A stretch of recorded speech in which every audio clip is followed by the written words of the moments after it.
Monsieur le Premier ministre m'accuse encore une fois, ou dit que je suis le président du conseil départemental de Ziguinchor. Ça, au début, j'avais même hésité en me disant c'est vraiment pas la peine de revenir là-dessus, puisque c'est quand même, de tout ce que je viens de dire, c'est peut-être la seule chose assez grave, qui peut ne rien avoir avec le dossier au Conseil constitutionnel, mais grave du point de vue de celui qui l'a dit.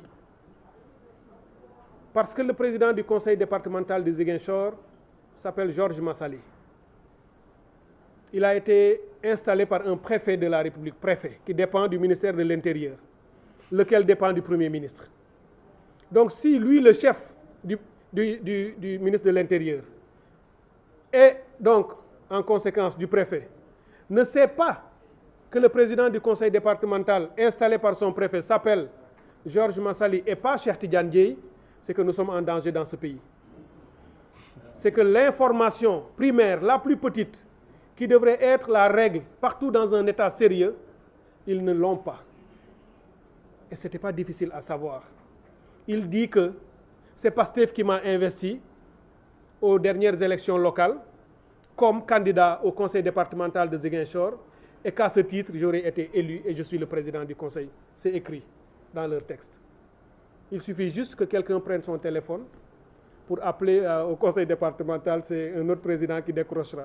Ce ne sera pas moi parce que moi je suis ici en train de parler. Et à Ziguinchor, je ne suis même pas le vice-président. Je suis le deuxième vice-président, par choix. Par choix. Parce qu'on m'avait proposé, quand c'est l'autre candidat qui est passé, que par lot de consolation, et moi je ne crois pas en ces choses, puisque je ne mets jamais en avant ma personne. Je ne suis pas pouvoiriste, je ne fais pas tout ça pour quoi que ce soit d'autre que servir mon pays, partout où je peux le faire. J'ai dit moi-même, lorsque le préfet est venu pour installer le bureau, qu'il fallait respecter la loi sur la parité. Et qu'après le président du conseil départemental homme, il fallait mettre une première vice-présidente femme. Et que je sois deuxième ou 17e, c'est sans importance. J'apporterai toute contribution que je pourrai, à quelque niveau que je serai, pourvu que cela aide notre pays, aide la communauté et aide le peuple sénégalais. Donc voilà encore une fois ce que le Premier ministre du Sénégal a dit sur moi et ça qu'il a déposé entre autres au Conseil constitutionnel. Je voudrais finir en vous remerciant, mesdames et messieurs.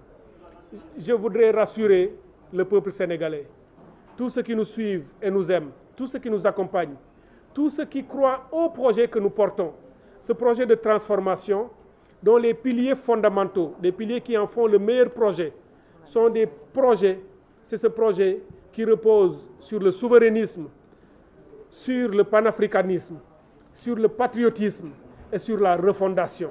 Voilà ce projet que nous portons et qui est le meilleur projet et que nous portons avec nos alliés de PASTEF, de l'ACOS, de Yewwi Askan Wi et de toutes les autres entités de l'opposition dans lesquelles nous sommes partie prenante et qui devraient dans les prochains jours nous permettre d'aller à la rencontre des Sénégalais, porter et battre campagne, amener les Sénégalais à la victoire parce que ça ne sera pas une victoire de l'opposition ni de qui que ce soit parmi nous, ce sera encore une fois la victoire du peuple sénégalais, comme c'était le cas en 2000, pendant que tout le monde se disait ce pays pourrait sombrer, pourrait être définitivement ou durablement déstabilisé parce que les élections, il y avait des dangers qui sous-tendaient le processus. Le peuple sénégalais a été très mature en 2000. Il a été voté. Il a changé son président par des voies ultra-démocratiques. Entre deux gentlemen, le président Abdou Diouf, j'en profite pour lui rendre un hommage. Je le félicite et je prie pour qu'il ait longue vie et bonne santé. Il a appelé le président Abdoulaye Wade pour le féliciter, pour lui dire « Monsieur le président Abdoulaye Wade, vous avez gagné. Vous serez le prochain président. » Il lui a facilité la transition et lui a légué un pays qui était devenu stable. Voilà deux grands hommes d'État.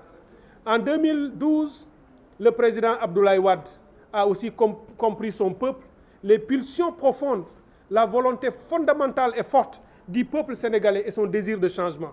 Il n'a pas empêché le changement de s'accomplir. Parce que qui veut empêcher une révolution pacifique de s'opérer rend inévitable une révolution violente. Ça, c'est une règle et une leçon de l'histoire.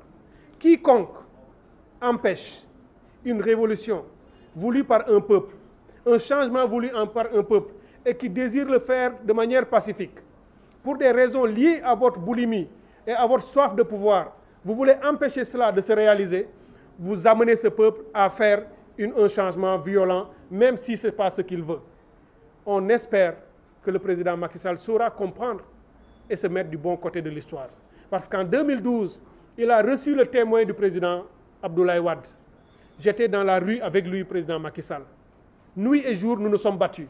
Avec tous les acteurs qui sont aujourd'hui les pontes de l'APR, on s'est battu pour la République, pour des valeurs partagées, pour notre éthique collective et pour l'état de droit et la démocratie, et pour le développement économique et social. Le président Abdoulaye Wade lui a passé un témoin, alors que tout le monde pensait que le pays était plus ou moins troublé avant l'élection, qu'on aurait aussi des troubles post-électoraux. Le lendemain de l'élection, tous les Sénégalais sont retournés à leur travail, aucun trouble et aucun problème dans la ville. Nous voulons autant, sinon plus, en 2024. Et c'est entre ses mains. Qu'il oublie son parti pour une fois, qu'il oublie son Premier ministre candidat, qui n'a pas l'étoffe ni l'épaisseur, et qu'il laisse le destin de ce pays s'accomplir et laisser le peuple sénégalais choisir leur président, leur candidat, battre campagne et amener qui ils veulent au pouvoir.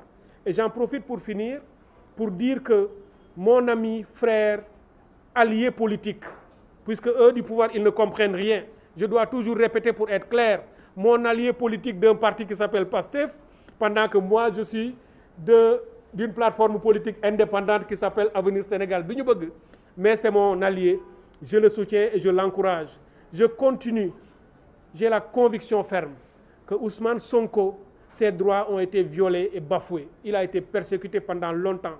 Il a le droit d'être candidat et d'aspirer à diriger ce pays. Ce n'est pas une faute, c'est un droit de tout citoyen qui doit aspirer à le faire. J'ai la conviction que Bassirou Diomaye Faye, qui appartient à ce parti qui est PASTEF, parti allié, a aussi le droit de figurer dans cette liste qui devrait sortir dans les prochains jours. Et ensemble, nous allons continuer dans notre projet que nous avons en partage pour aller changer les conditions de vie de notre pays. Et je voudrais lui dire à Amadouba, contrairement à eux, je ne suis pas un pouvoiriste. Je continuerai de servir mon pays de quelques stations que je pourrais le faire, sans aucun calcul. Parce que j'ai toujours été aux côtés du peuple sénégalais sans rien attendre en retour. Et c'est ça que je continuerai. Et aucune de leurs stratégies ne m'amènera à renoncer et à sortir et à dévier de cette trajectoire qui est la mienne.